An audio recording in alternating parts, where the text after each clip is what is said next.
Hello students. तो आज के इस वीडियो में आपका स्वागत है। आज हम चर्चा करेंगे कॉम्प्लेक्स सेंटेंस बनाने के नाउन क्लॉज के बारे में। तो आइए देखते हैं कि नाउन क्लॉज क्या है।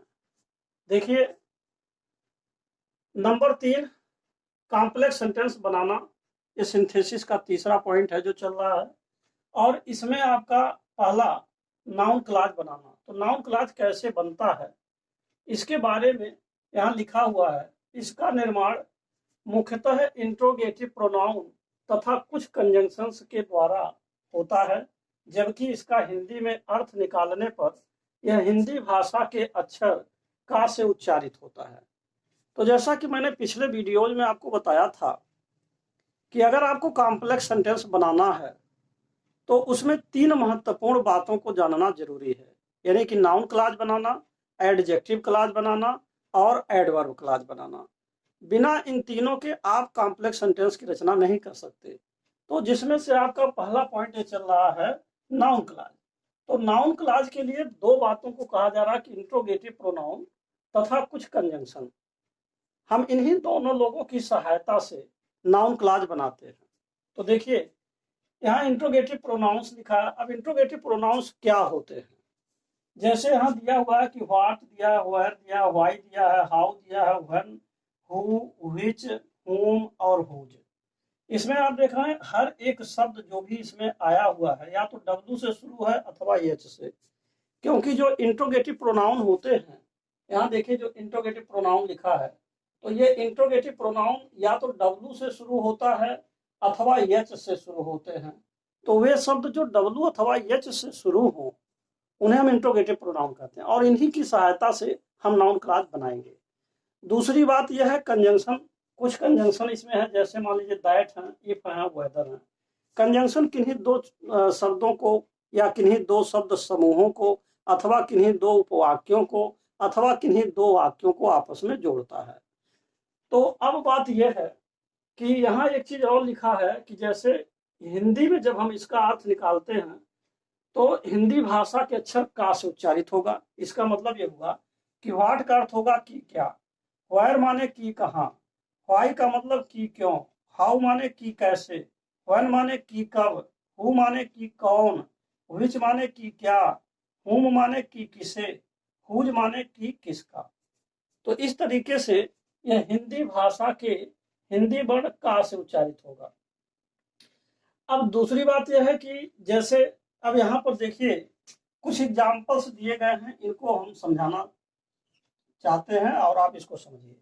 अगर हमें कॉम्प्लेक्स सेंटेंस बनाना है और इसमें नाउन क्लॉज बनाना है, तो जैसे देखिए इसमें हिंदी का पहला उदाहरण जो दिया है वो लिखा है, मैं नहीं जानता हूं कि वह कहाँ रहता है। अब देखिए यहाँ पर आया है की और कहाँ। यहाँ देखिए की कहाँ, तो की कहाँ की अंग्रेजी हमको इसमें से ढूंढना होगा। अब देखिए लिखा है की कहाँ, इसका मतलब है कि ये व्हेयर से बनाया जाएगा। तो जब आप व्हेयर से बनाएंगे तो मैं नहीं जानता हूं, ये टेंस के अनुसार आप लिख देंगे, ये प्रेजेंट इंडेफिनिट टेंस में आई डू नॉट नो हो जाएगा। अब की कहाँ, यहाँ 2 शब्द हैं। देखिए वास्तव में व्हेयर माने कहाँ होता है, लेकिन जब हिंदी के भाषा में हम प्रयोग करते हैं तो इसमें की भी जुट जाता है। तो की कहाँ, चाहे आप ये कहिए व्हेयर माने कहाँ, चाहे आप ये कहिए व्हेयर मीन्स की कहाँ, यानी की कहाँ दोनों की अंग्रेजी आपको यहाँ व्हेयर लगाना है। कहने का मतलब यह है कि मैं नहीं जानता हूं, आई डू नॉट नो, की कहाँ तो व्हेयर पहले लिख देंगे, वह रहता है, ही लिव्स हो जाएगा। तो इस तरीके से I do not know where he lives, तो यहाँ आपका व्हेयर से बनाया गया। इसी प्रकार मान लीजिए अगर ऐसे कुछ वाक्य हो कि मैं नहीं जानता हूं कि वह क्या करता है, तो आई डोंट नो या आई do not know what he does, इस तरीके से लिख देंगे। मैं नहीं जानता हूं कि वह कहाँ जाता है, I don't know where he goes. तो इस तरीके से कोई भी शब्द इसमें से आपका बन सकता है, what, where, why, how, when, इनमें से कोई भी शब्द जैसा होगा। अगर यहाँ हिंदी में की कहाँ लिखा तो व्हेयर लिखेंगे, की कैसे लिखा हाउ लिखेंगे, की कब लिखा व्हेन लिखेंगे, की कितना लिखा है तो यहाँ पर हाउ मच हो जाएगा, इस तरीके से यूज करेंगे। कहने का मतलब जैसा प्रश्नवाचक शब्द होगा उसी के अनुरूप हम इसमें से इंट्रोगेटिव प्रोनाउन ले लेंगे। अब उदाहरण नंबर 2 देखिए। उदाहरण नंबर 2 है, इसमें लिखा हुआ है कि ऐसा लगता है कि वह आज जरूर आएगा। अब इसमें क्या है, यह एक साधारण वाक्य है और इसमें केवल की आया है। तो यहाँ आप देख रहे हैं केवल की अंग्रेजी आपको दैट लगा देना है। तो ये हो जाएगा, ऐसा लगता है ये प्रेजेंट टेंस है तो इट सीम्स हो जाएगा, ये प्रेजेंट इंडेफिनिट में है तो इट सीम्स हो जाएगा। और की केवल अंग्रेजी अगर अफर्मेटिव सेंटेंस है, कहने का मतलब एक तरह से असर्टिव सेंटेंस, साधारण वाक्य अगर है तो की केवल अंग्रेजी आपको दैट लगा देना है, तो यहाँ दैट हो जाएगा। और कि वह आज जरूर आएगा तो ये जो है ही शैल कम टुडे हो जाएगा। तो इस तरीके से दोनों उदाहरण ही ये कॉम्प्लेक्स सेंटेंस बना रहे हैं। तो आपने देखा कि या तो इंट्रोगेटिव प्रोनाउन की सहायता से, जैसा कि यहाँ वेयर आया है, अथवा कुछ कंजंक्शन की सहायता से, जैसे यहाँ दैट आया हुआ है। हम या तो कुछ इंट्रोगेटिव प्रोनाउन की सहायता से अथवा कंजंक्शन की सहायता से कॉम्प्लेक्स सेंटेंस का निर्माण कर देते हैं। अब ये पॉइंट और आता है कि नाउन क्लॉज का यूजेज, यानी नाउन क्लॉज कितने तरीके से प्रयोग होता है। तो इसमें लिखा हुआ है कि नाउन क्लॉज जो होगा वो 5 तरीके से प्रयोग होगा। नंबर 1 है subject to a verb, number 2 object to a verb, तीसरा है कॉम्प्लीमेंट टू ए वर्ब, चौथा है ऑब्जेक्ट टू ए प्रीपोजिशन, पांचवा है case in apposition to a noun. यानी कि किसी भी नाउन क्लॉज का जब आप प्रयोग करेंगे तो इन्हीं 5 प्रयोगों में से किसी ना किसी प्रयोग में होगा।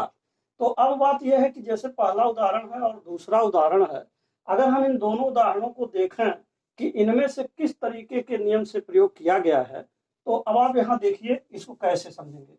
अगर मान लीजिए I do not know where he lives, यह एक वाक्य है। अगर हम देखें कि यह एक वाक्य है तो आपको मालूम होगा कि वाक्य में प्रायः 3 चीजें होती है, सब्जेक्ट प्लस वर्ब और प्लस ऑब्जेक्ट। 3 चीजें होती हैं जिसको आप शॉर्ट में एसबीओ कह सकते हैं, subject plus verb plus object. तो अगर इसमें हम देखें तो आई आपका सब्जेक्ट है, देखिए ये आई आपका सब्जेक्ट है, और डू नॉट नो जो आ रहा है इतना आपका वर्ब है, और इसके बाद जितना बच जा रहा है ये सब के सब आपके ऑब्जेक्ट हैं। तो अगर ये ऑब्जेक्ट है तो देखना यह है कि वेयर आया कहाँ है, यही बात देखना है कि इनमें से जो भी शब्द प्रयोग किया गया, इनमें से जो भी शब्द प्रयोग किया गया वो कहाँ आया है, ये देखना है। तो यहाँ देखिए वेयर ही लिव्स जो लिखा है, जब आई सब्जेक्ट है, डू नॉट नो वर्ब है, तो जितना बच रहा ऑब्जेक्ट है तो किसके रूप में यूज हुआ। यहाँ पर देखिए दूसरा पॉइंट आपका ऑब्जेक्ट टू ए वर्ब, यानी कि ये नाउन क्लॉज जरूर बना। अब यह भी ध्यान दीजिए, यहाँ से लेकर के इतना यह जो है नाउन क्लॉज हुआ, यही नाउन क्लॉज है। और ये नाउन क्लॉज किसके रूप में प्रयोग हुआ है, ऑब्जेक्ट के रूप में प्रयोग हुआ। उदाहरण नंबर 2 को देखिए, इट सीम्स, अब इसमें भी इट आपका सब्जेक्ट है और सीम्स जो है वर्ब है, और बाकी इतना सब मिला करके अगर देखा जाए तो ये सब पूरा पूरा मिला करके इतना अगर देखा जाए तो ये पूरा लाइन ऑब्जेक्ट है। तो अगर ये ऑब्जेक्ट है यानी कि इट आपका यहाँ समझ लीजिए सब्जेक्ट है, ऊपर से अच्छा रहेगा, और यहाँ सीम्स जो है आपका वर्ब है, और यहाँ जो पूरा पूरा यहाँ दैट से लेकर के इतना जो आ रहा है ये सब के सब ऑब्जेक्ट हैं। तो यहाँ पर भी जो दैट आया है इसमें से लिया गया है, ये दैट किसके रूप में आया है, ऑब्जेक्ट के रूप में, तो यह भी दूसरे नंबर का प्रयोग हुआ। तो कहने का मेरा मतलब यह है कि जब भी आप नाउन क्लॉज बनाएंगे तो इन 5 तरह के जो प्रयोग हैं इन्हीं में से कोई ना कोई ऑटोमेटिकली इन्हीं में से आएगा। यानी कि नाउन क्लॉज बनाने के लिए निम्न 5 तरीके हैं। There are 5 ways to make a noun clause. और अब जो है उसी में से दूसरे नंबर का जो ऑब्जेक्ट टू ए वर्ब है, यहाँ दोनों उदाहरण बनाया गया है।